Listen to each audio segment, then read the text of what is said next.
Es domāju, ka es atkārtošos no pagājušā gada, bet noteikti tie būs visi kopīgie pasākumi, gan bāla, gan dzimšanas diena, gan viss, kas mums ir ofisā noticis, visas atkal kopā būšanas.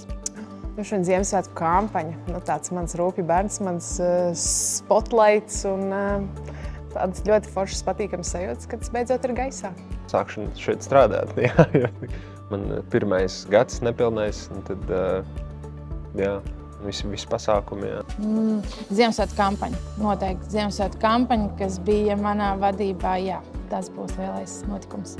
Es negribu izcelt vienu lietu, bet arī es domāju, ka ikdiena sastāv no tām mazajām lietiņām. Un ja tās mazās lietiņas izdodas, tad jau arī ikdiena ir forša un patīkama. Tā kā es strādāju ar valsts klientiem, ar valsts iepirkumiem, noteikti paliks atmiņā daudz īstenotie projekti un uzvarēti iepirkumi. Īstenībā šis Ziemassvētku kampaņas prezentācija tiešām tā ļoti pieiet nopietni gan dekorācijas, gan tās sajūtas radīšanā. Tā kā es domāju, ka šis bija tāds odziņu uz i. Es domāju, ka laikam arī mūsu lielais pasākums Gada balle.